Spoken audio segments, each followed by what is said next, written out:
गांव चनारपुर के किनारे एक पुरानी दरगाह खड़ी थी जिसे लोग दरगाह अनवार के नाम से जानते थे। दरगाह के इर्द गिर्द घने दरख्त थे जो रात के वक़्त साई साई की आवाज निकालते और इस जगह को मजीद परसरार बना देते थे।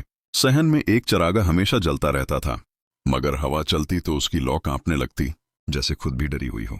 दरगाह के मजावर एक नेक दिल बुजुर्ग थे, पीर सुलेमान।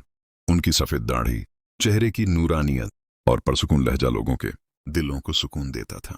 वो ज्यादातर वक्त जिक्र व अज़कार और नमाज में गुजारते और गांव वाले अक्सर अपनी परेशानी के हल के लिए उनके पास आते। अचानक दस्तक।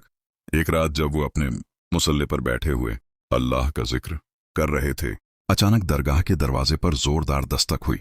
वो चौंके। रात के इस पहर कोई दरगाह पर आए तो यकीनन कुछ बड़ा मसला होगा। उन्होंने दरवाजा खोला तो सामने एक जवान लड़की खड़ी थी। उसका सांस फूला हुआ चेहरा पसीने से शरबोर और आंखों में खौफ ऐसा जैसे मौत देख के भागी हो।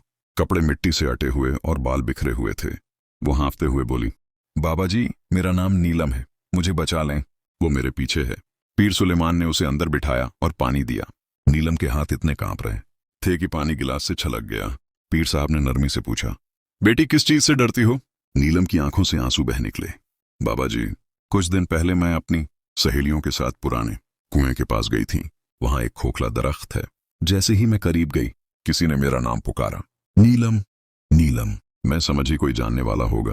मैंने पलट के देखा तो एक औरत खड़ी थी। उसका कद गैर मामूली लंबा था, आंखें सुर्ख अंगारों की तरह जल रही थीं और बाल जमीन पर घिसट रहे थे। वो मुझे घूर के देख रही थी और फिर हंस के बोली, नीलम, अब तुम मेरी हो। उस दिन के बाद से वो हर रात मेरे कमरे में आती है। कभी मेरे सरहाने बैठती है, कभी मेरे कान में सरगोशी करती है, कभी आईने में खड़ी नजर आती है। बाबा जी, मैं मर जाऊंगी। ये सुनते ही दरगाह का माहौल और ज्यादा बोझल हो गया। चराग की लौ एकदम लर्जने लगी जैसे बुझने वाली हो। बाहर हवा के साथ दरख्तों की शाखें टूटने की आवाजें आने लगीं। पीर सुलेमान ने दिल ही दिल में आयतुल कुर्सी पढ़नी शुरू की और नीलम के सर पर हाथ रखा। अचानक नीलम के जिस्म में कपकपी दौड़ गई। उसने चीख मारकर आंखें खोलीं और उसकी आवाज बदल गई। वो भारी और करखत लहजे में बोली, ये लड़की अब मेरी है, इसे कोई नहीं छीन सकता। दरगाह के दरवाजे खुद ब खुद जोर से बंद हो गए। सहन में जंजीरों के घिसटने जैसी आवाज आई और फैज़ में एक अजीब सा तफपुन फैल गया। पीर सुलेमान जान गए कि ये कोई आम साया नहीं बल्कि एक जिन्नी खौवत है जो नीलम को अपनी गिरफ्त में लेना चाहती है। वो बुलंद आवाज में कुरान की तिलावत करने लगे। आयात गूंजती गईं और नीलम का जिस्म कांपता रहा। अचानक दरगाह के कोने में एक धुंधला साया नमूदार हुआ। कद बहुत बड़ा, आंखें आग की तरह सुर्ख और बदन से बदबू उठती हुई। वो गरज के बोला, ये लड़की हमारी कुर्बानी है। पीर सुलेमान ने हाथ उठाकर दुआ की, या अल्लाह, अपनी रहमत से इस बच्ची को शैतानी ताकतों से बचा ले। उन्होंने सूरह फल्का और सूरह नास पढ़नी शुरू की। दरगाह के अंदर एक अजीब सी रोशनी फैल गई। साया पीछे हटने लगा, चीखता रहा और आखिरकार दीवार से टकरा कर धुएं में तहरील हो गया।